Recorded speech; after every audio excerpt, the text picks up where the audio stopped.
Normal দেখতে একটা video আর এর পেছনের সত্যটা জানলে আপনার শরীর কাঁটা দিয়ে উঠবে।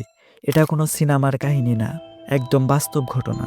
একটা ভিডিওতে দেখা যায় 20 বছরের একটা ছেলে হাসি মুখে তার প্রিয় ডান্স গেম খেলছে। আপনি ভাবতেও পারবেন না এই ভিডিও রেকর্ড করার কিছু মাস পর কি ঘটতে যাচ্ছে।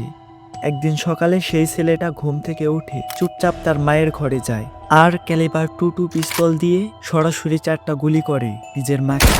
তারপরের ঘটনা শুনলে আপনি আরো অবাক হবেন। সে একটা গাড়িতে উঠে তাদের বাড়ির পাশে একটা স্কুলে যায়, হাতে XM15 রাইফেল আর সঙ্গে 10টা ম্যাগাজিন, প্রতিটায় 30টা করে গুলি। স্কুলের গেট বন্ধ ছিল, জানালায় গুলি চালিয়ে ভেতরে ঢুকে। প্রথমেই তার দেখা হয় স্কুলের প্রিন্সিপাল আর সাইকোলজিস্টের সাথে, তাদেরকেও সে গুলি করে। এরপর সোজা ঢুকে পড়ে প্রথম শ্রেণীর একটা ক্লাসরুমে, আর সেখানে ঘটে যায় এক ভয়ঙ্কর ট্র্যাজেডি। সেখানে ছোট ছোট 20 জন শিশু আর 6 জন শিক্ষক সবাইকে সে হত্যা করে আর সবশেষে নিজেকেও গুলি করে শেষ করে দেয়।